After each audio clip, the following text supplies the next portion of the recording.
माननीय अध्यक्ष महोदय, सदन के अंदर जिस तरह से सभी माननीय सदस्यों ने दिल्ली जिस तरह से क्राइम कैपिटल बन रही है उसको लेकर के अपनी चिंता, अपना दर्द और लोगों की आवाज को सदन में प्रस्तुत किया है, उसको लेकर के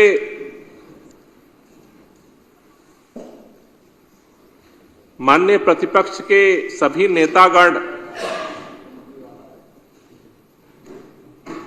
दिल्ली में अपराध बढ़ रहा है, पूरी दिल्ली पूछ रही है कि इसका समाधान कौन देगा। लेकिन आज पूरी भारतीय जनता पार्टी के नेताओं के जुबान पर ताले लगे हुए हैं। चाहे सदन में बैठे हुए हमारे माननीय नेता प्रतिपक्ष हो और चाहे देश के गृह मंत्री जी हो, कोई दिल्ली के अंदर बढ़ते हुए अपराध के साम्राज्य को कैसे नियंत्रित किया जाएगा, जो भारतीय जनता पार्टी की जिम्मेदारी है, बोलने को तैयार नहीं है। माननीय अध्यक्ष महोदय, दिल्ली के लोगों ने पिछले 3 बार से दिल्ली के अंदर 7 के 7 सांसद जिता करके केंद्र में भारतीय जनता पार्टी की सरकार बनाई है। लेकिन जब से गृह मंत्री अमित शाह जी बने, अपराध तो बढ़ ही रहा था। लेकिन अगर आप अखबारों की खबरों को उठा करके देखें, थानों की रिपोर्ट को देखें, तो जब से इस बार तीसरी बार भारतीय जनता पार्टी की केंद्र में सरकार बनी है, अपराध का ग्राफ लगातार बढ़ता जा रहा है। मैं सदन के माध्यम से, आपके माध्यम से भारतीय जनता पार्टी के नेताओं से पूछना चाहता हूं, पिछले एक महीने में एक दिन ये बता दें जिस दिन दिल्ली के अंदर किसी कोने में कोई न कोई अपराध न हुआ हो। और आज तो रिकॉर्ड टूट गया। एक सुबह एक दिन में 3 लोगों का मर्डर हुआ है और भारतीय जनता पार्टी के नेता कहते हैं कि ये तो कोई एजेंडा नहीं है। इससे शर्म की बात क्या हो सकती है?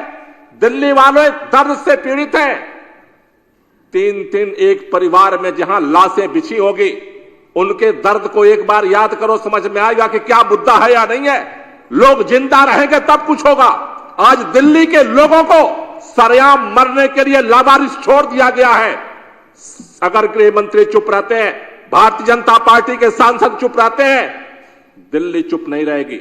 दिल्ली आवाज उठाएगी, दिल्ली लड़ेगी और दिल्ली इस अपराध को संरक्षण देने वालों से भी लड़ेगी, अपराध को संचालित करने वालों से भी लड़ेगी और अपराध को खत्म करने के लिए लड़ेगी। अध्यक्ष महोदय, ये लड़ाई आज सदन में उठी है। आज सदन का आखिरी दिन है, लेकिन दिल्ली सड़क पर इस आवाज को उठाएगी।